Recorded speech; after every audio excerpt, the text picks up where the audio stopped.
The following is a reading from the Gospel of Matthew. Chapter 9. And he entered into a ship and passed over and came into his own city. And, behold, they brought to him a man sick of the palsy, lying on a bed. And Jesus, seeing their faith, said unto the sick of the palsy, Son, be of good cheer, thy sins be forgiven thee. And, behold, certain of the scribes said within themselves, This man blasphemeth. And Jesus, knowing their thoughts, said, Wherefore think ye evil in your hearts? For whether is easier to say, Thy sins be forgiven thee, or to say, Arise and walk? But that ye may know that the Son of Man hath power on earth to forgive sins.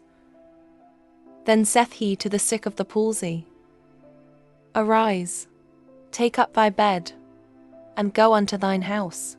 And he arose and departed to his house. But when the multitude saw it, they marveled and glorified God, which had given such power unto men. And as Jesus passed forth from thence, he saw a man, named Matthew, sitting at the receipt of custom. And he saith unto him, Follow me. And he arose, and followed him. And it came to pass, as Jesus sat at meat in the house, behold, many publicans and sinners came and sat down with him and his disciples. And when the Pharisees saw it, they said unto his disciples, Why eateth your master with publicans and sinners?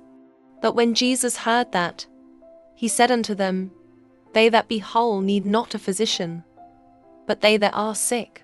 But go thou and learn what that meaneth. I will have mercy, and not sacrifice. For I am not come to call the righteous, but sinners to repentance. Then came to him the disciples of John, saying, Why do we and the Pharisees fast oft, but thy disciples fast not?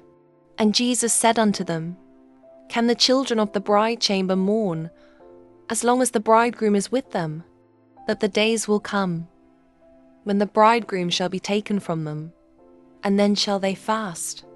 No man putteth a piece of new cloth unto an old garment, for that which is put in to fill it up taketh from the garment, and the rent is made worse. Neither do men put new wine into old bottles, else the bottles break, and the wine runneth out, and the bottles perish. But they put new wine into new bottles, and both are preserved. While he spake these things unto them, behold, there came a certain ruler, and worshipped him, saying, My daughter is even now dead.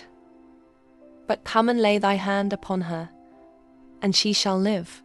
And Jesus arose and followed him, and so did his disciples. And behold, a woman, which was diseased with an issue of blood 12 years, came behind him and touched the hem of his garment. For she said within herself, If I may but touch his garment, I shall be whole.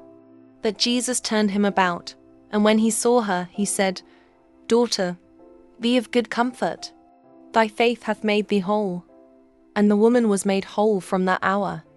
And when Jesus came into the ruler's house, and saw the minstrels and the people making a noise, he said unto them, Give place, for the maid is not dead, but sleepeth. And they laughed him to scorn.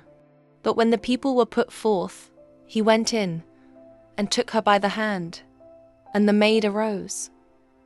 And the fame hereof went abroad into all that land. And when Jesus departed thence, 2 blind men followed him, crying and saying, Thou Son of David, have mercy on us. And when he was come into the house, the blind men came to him. And Jesus saith unto them, Believe ye that I am able to do this? They said unto him, Yea, Lord. Then touched he their eyes, saying, According to your faith be it unto you. And their eyes were opened.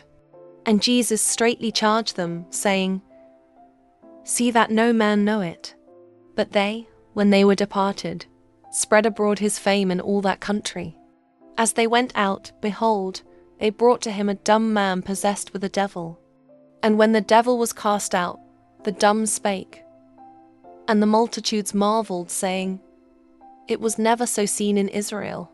But the Pharisees said, He casteth out devils through the prince of the devils. And Jesus went about all the cities and villages, teaching in their synagogues, and preaching the gospel of the kingdom, and healing every sickness and every disease among the people. But when he saw the multitudes, he was moved with compassion on them, because they fainted and were scattered abroad, as sheep having no shepherd. Then saith he unto his disciples, The harvest truly is plenteous, but the labourers are few. Pray ye therefore the Lord of the harvest, that he will send forth labourers into his harvest. That was the reading of the Gospel of Matthew, chapter 9, from the King James Version. May the Lord bless the hearing of his word.